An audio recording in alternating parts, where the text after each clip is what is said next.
Otep, c'est Nubia et c'est adressé à mes sisters et à mes brothers.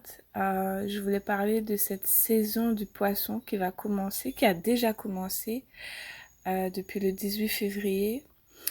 Et donc, pour moi, je ressens des vibrations très dans l'énergie de la sirène. J'ai vraiment des vibrations pour des sirènes et je me demande est-ce qu'il ne s'agit pas des énergies comme Mami Wata, comme Eyemaya, comme la sirène, la siwen, euh, Oshun.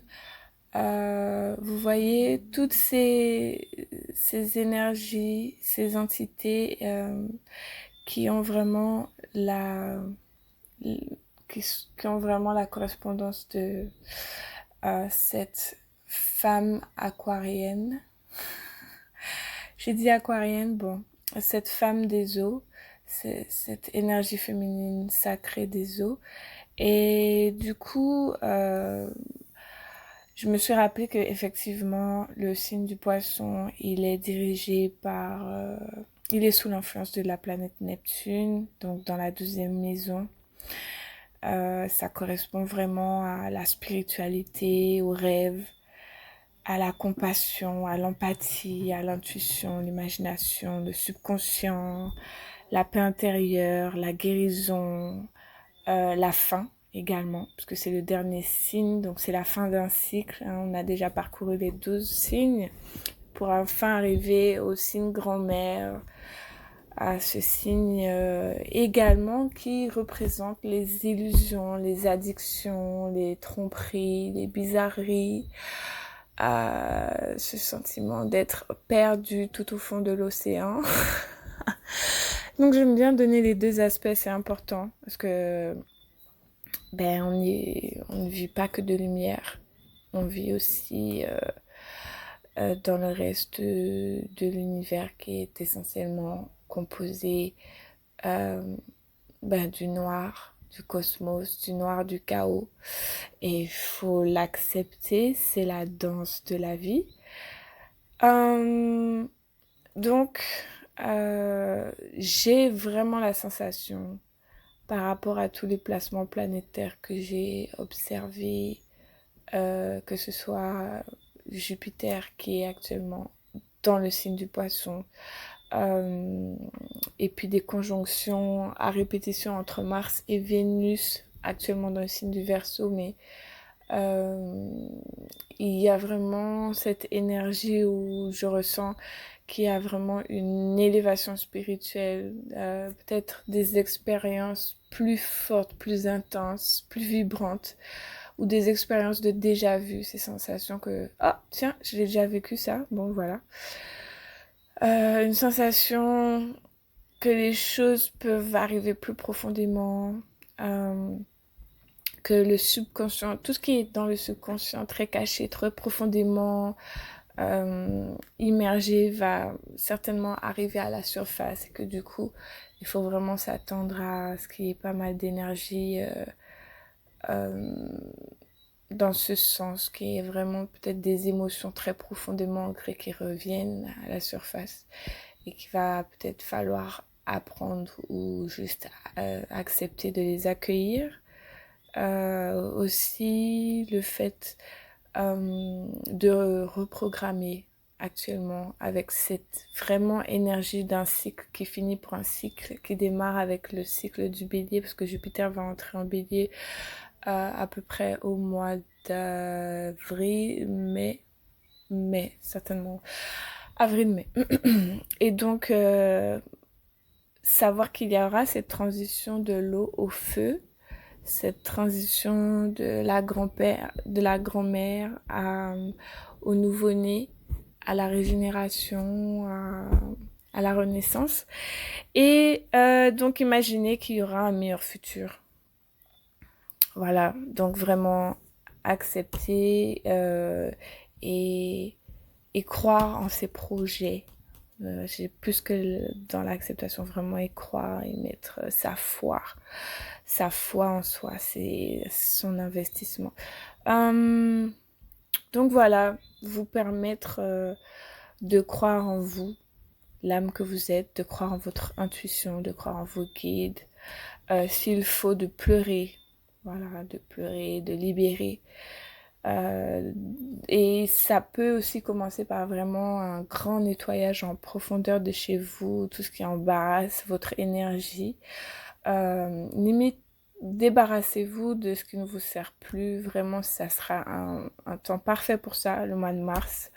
Limite, à partir du 2 mars, bougez-vous les fesses dans ce sens. Et de rêver, de noter vos rêves. J'espère que vous avez déjà votre cahier de rêves, c'est important. Et puis je vais finir aussi en disant que donc, le poisson, donc c'est le dernier signe du zodiaque. Et j'ai cru comprendre après un peu par rapport à tout ce que j'ai écouté et recherché, qu'il y a beaucoup d'entre nous, des éveillés, des astrologues, des empathes intuitives, enfin toutes celles qui sont très actives sur les réseaux, que je suis, que j'apprécie énormément, qui parlent pas nécessairement français, parlent de pour elles que le jour de l'an va vraiment commencer avec cette transition entre la saison du poisson et la saison du bélier, donc plus durant que je dise pas de bêtises, le printemps, hein, voilà, plus durant le printemps. Moi, honnêtement, j'ai la sensation que pour moi, le jour de l'an, c'est comme pour les ancêtres durant l'été, mais j'accepte de voir toutes ces nouvelles théories remonter, parce que même entre nous, Kamites, panafricains, enfin bon bref, il y a encore des discussions concernant le jour de l'an. Pour certains, c'est plus en juillet, comme pour moi, enfin fin juillet, pour d'autres, c'est plus en août.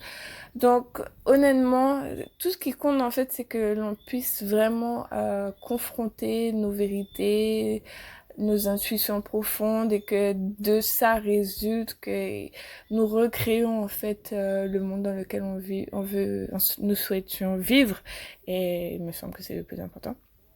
Donc, effectivement, je pense vraiment que ce printemps-là a vraiment des dispositions énergétiques puissantes pour une grande régénération de notre être. Donc vraiment, ne ratez pas le cap de vraiment vous reprogrammer, de vraiment, quand je dis vous reprogrammer, c'est vraiment à faire attention aux mots que vous employez. Et je dis ça tout en sachant que c'est un exercice qui est pour moi parfois très difficile, mais qui est vital, nécessaire, et qui est absolument revitalisant. Je n'ai aucun doute sur l'impact de cet exercice, qui devrait limite devenir des rituels, donc c'est-à-dire que l'on s'applique à les mettre en place dans notre vie de façon régulière, récurrente et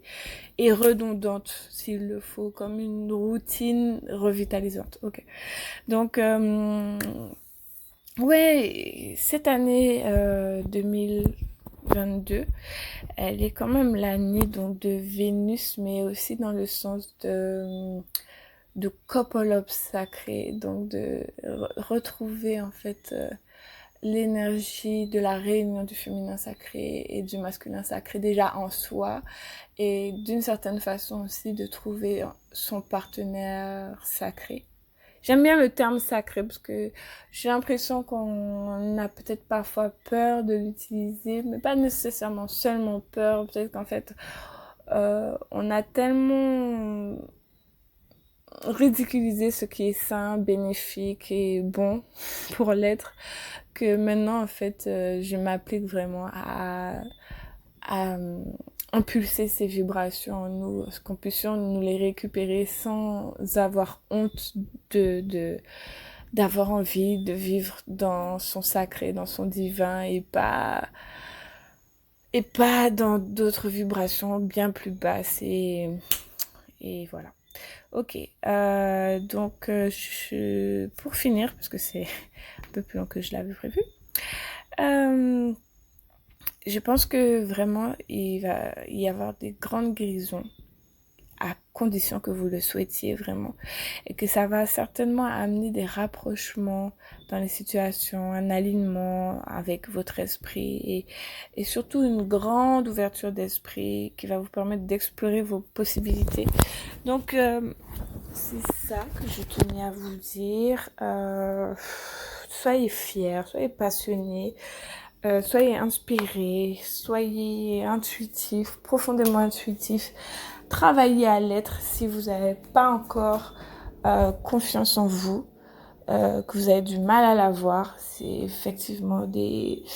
Il y a beaucoup de choses à désenclencher en soi pour se retrouver et il faut l'accepter. Et voilà, en tout cas, je vous souhaite une très très belle saison du poisson, suivie d'une enflammée et merveilleuse, passionnée saison du bélier. Voilà.